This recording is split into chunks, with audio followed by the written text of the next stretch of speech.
Assalamualaikum warahmatullahi wabarakatuh. Perkenalkan, nama saya Sinta Septin Arista, NIM T20181067. Di sini saya akan menjelaskan mengenai teori pengalaman puncak dalam kebutuhan manusia menurut Abraham Maslow. Pertama-tama, saya akan menjelaskan terlebih dahulu siapa itu Abraham Maslow. Abraham Maslow dididik dalam tradisi behavioristis Pavlov dan Watson. Kemudian Maslow pindah ke New York pada umur 30 tahun.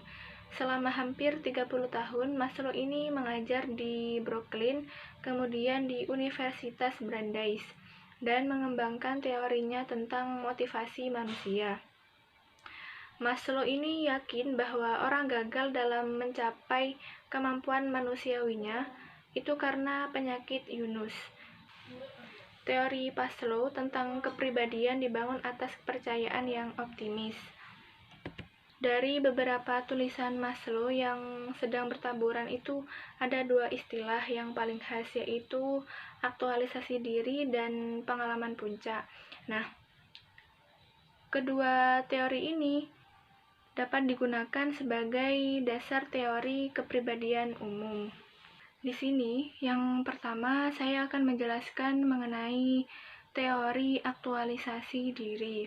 Menurut Maslow, orang yang dewasa dan sudah matang secara penuh adalah orang yang telah mencapai aktualisasi diri, yaitu mengalami secara penuh dan teresap secara total. Aktualisasi diri ini terjadi pada waktu manusia bergerak naik pada tingkat kebutuhan yang rendah ke yang tinggi. Dan itu ditentukan pada saat manusia itu membuat pilihan, karena pada suatu saat dalam hidupnya, seorang manusia itu akan dihadapkan dengan berbagai pilihan. Dan mau tidak mau, seorang manusia itu harus memilih pilihan tersebut, seperti memilih jujur ataupun berbohong, mencuri ataupun tidak mencuri, memperhatikan ataupun bersikap acuh. Nah, pada tahap ini, manusia itu akan memilih ingin maju ataukah lebih memilih untuk mundur.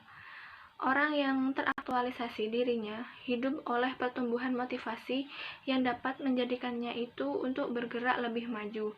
Adapun yang mengakibatkan terhambatnya suatu aktualisasi diri ada karena adanya pilihan yang membuatnya itu mundur.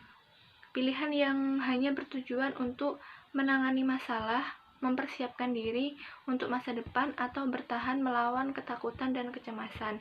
Nah, di sini apabila seorang manusia itu mempunyai ketakutan terhadap masa depannya, maka aktualisasi dirinya itu akan terhambat dan membuatnya untuk memilih mundur daripada memilih untuk maju.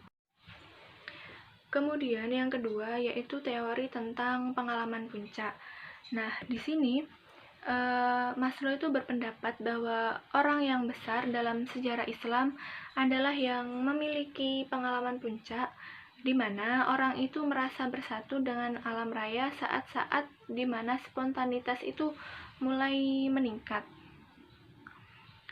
Dan orang dalam pengalaman puncak itu menjadi lebih dari diri sendiri, lebih dekat dengan inti keberadaannya.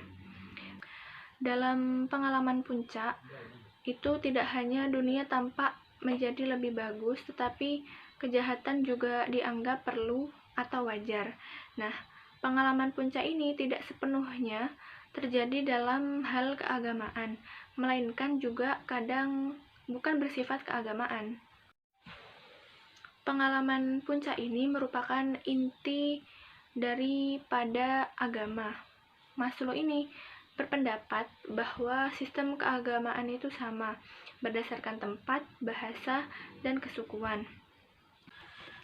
Pengalaman puncak itu sebagai wahana untuk mencapai pemenuhan diri, dan manusia itu hanya dapat mencapai pemenuhan kebutuhannya melalui kelompok sosial seperti organisasi, lingkungan, masyarakat, sekolah, dan lain sebagainya.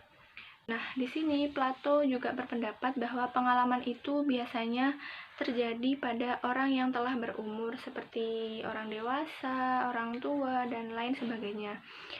Pengalaman puncak merupakan inti dari agama. Pribadi yang meningkatkan proses itu merupakan unsur agama yang dilembagakan. Saya kira cukup sekian yang dapat saya sampaikan. Kurang lebihnya mohon maaf. Assalamualaikum warahmatullahi wabarakatuh.